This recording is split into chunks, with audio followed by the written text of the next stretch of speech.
जी बिल्कुल दादू अंजुमन गुलामाने कलंदर welfare Sindh Shahbaz group mobile team तरफा अंजुमन गुलामाने कलंदर वेलफेयर सिंध रूहानी सरवाण बाबा साईं सैयद गुलाम हैदर शाह कलंदरी जी सरवाणी में दरगाह साईं जगशीह रहमतुल्लाह कक्कड़ जी आसण में जश्न ईद मिलादुल नबी सल्लल्लाहु अलैहि वसल्लम SOPs तहत अक़ीदत एहतराम सां मल्हायो वियो, जैमें वॾे तइदाद में कलंदरी दोस्तनि ऐं ॿियनि आशिक़ाने रसूल सल्लल्लाहु अलैहि वसल्लम जन शिरकत भी कई। दरगाह साईं जगशीह सरकार रहमतुल्लाह जे आसण में पहुचण ते शहबाज ग्रुप मोबाइल टीम जे दोस्तनि पारां पंहिंजे महबूब रहबर जो शायाने शान अंदाज़ गुलनि जी वर्खा सां शानदार वालिया इस्तक़बाल कयो वियो। अंजुमन गुलामाने कलंदर वेलफेयर सिंध रूहानी सरवाण बाबा साईं सैयद गुलाम हैदर शाह कलंदरी पंहिंजे रूहानी खिताब में फरमायो तो दोस्तों हीअ महफ़िल रहमतुन भरी महफ़िल है। हुन चयो त हिन महफ़िल मां केर बि ख़ाली ऐं मायूस न थी वेंदो आहे। हुन चयो त हितां हर को पंहिंजियूं झोलियूं भरे खणी वेंदो आहे। इश्क़ मुस्तफ़ा सल्लल्लाहु अलैहि वसल्लम जी महफ़िल आहे। हुन चयो त हिन महफ़िल में मोहबतूं तक़सीम कयूं वेंदियूं आहिनि। उहे मोहबतूं असांखे बि हस्तियुनि खां मिलनि थियूं जिन जो हीअ कमु आहे ऐं उहे मोहबतूं असीं तव्हां ताईं पहुचायूं था ऐं तव्हांजो बि कमु आहे त अवीं इहे मोहबतूं ॿियनि ताईं पहुचाईंदा रहियो।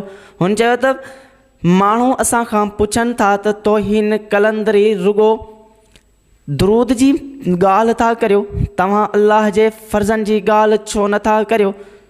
हुन चयो त असीं उन्हनि खे चऊं था त फ़र्ज़ कर्ज़ आहिनि, हर हाल में अदा करणा आहिनि, पर फ़र्ज़ बि अदा ईअं करियो जीअं ही कलंदरी अदा कनि था।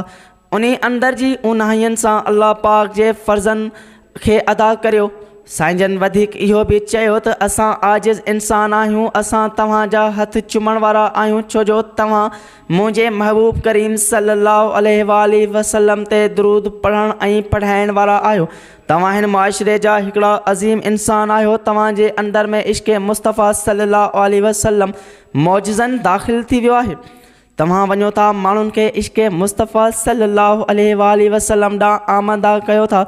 उन मानायती महफ़िल में शहबाज ग्रुप जा incharge Shafi Mohammad Solangi Rahmatullah Burgari, Zaidullah Chandio, Mohammad Hanif Bugio, Noorani Sarkar group incharge Hussain Bakhsh Buledi, Sain Saman Sarkar group incharge Mohammad Bakhsh Nahiyoon, डाला Sain Yousuf Shah Rahmatullah group incharge Shabbir Burfat, Sarwar Sand Abdullah Shah Ghazi Rahmatullah group incharge Naveed Qureshi, Sain Haider Shah Bukhari group incharge, Ejaz Mastoi गिरोहड़ी ग्रुप का हनीफ बोज़दार, कंपेयरिंग जा फ़राइज़ अंजाम ॾींदड़ मंज़ूर सिताई, मरकज़ी student team incharge Shamshad Ali Thebo, Husri circle incharge Khalid Pawar, मरकज़ी medical team incharge doctor Imtiaz Pawar, lawyer team अगवान आदम सोलंगी, मरकज़ी इंफॉर्मेशन सेक्रेटरी शेर खान पावर ऐं रियाज़ आलमानी, अब्दुल गनी शेख, नौशरो फिरोज़ खां वाजिद उजण ऐं मोहबतनि जो पिंडाल सजाईंदड़ शहबाज ग्रुप मोबाइल टीम जा तमाम दोस्त मौजूद हुआ।